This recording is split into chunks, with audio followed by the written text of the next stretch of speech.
Hello, my name is Professor Faisel Khan and I'm at the University of Dundee in Scotland.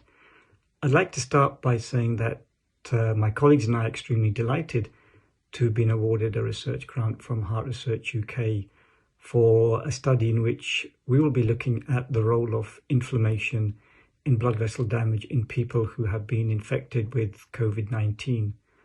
So to give you a little bit of background to our study, we know that the harmful effects of COVID-19 can be high in people who have existing disease of the heart and blood vessels. And we also know that if you get infected with COVID-19, then that can in itself cause new damage to the blood vessel in people who have no previous evidence of disease. And part of the way in which blood vessels become damaged in COVID-19, we believe, is by affecting the lining called endothelium. And indeed, there is some evidence from recent research that the virus can enter this lining and cause damage to the blood vessels. In particular, it can affect the very small ones called microvessels.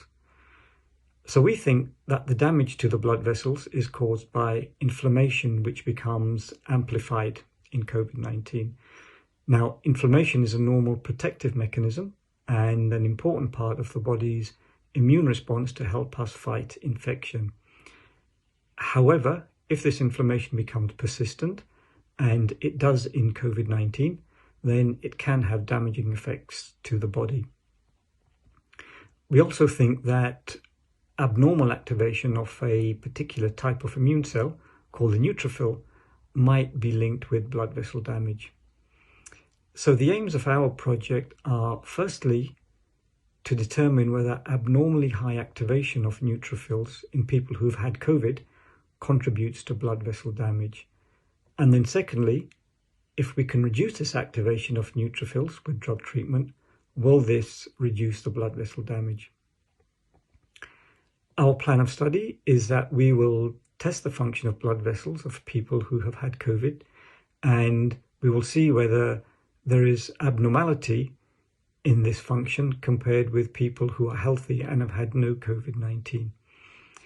We also plan to take blood samples and to measure the activation of neutrophils and see whether high levels of activation are detected and if these high levels are indeed linked to blood vessel damage.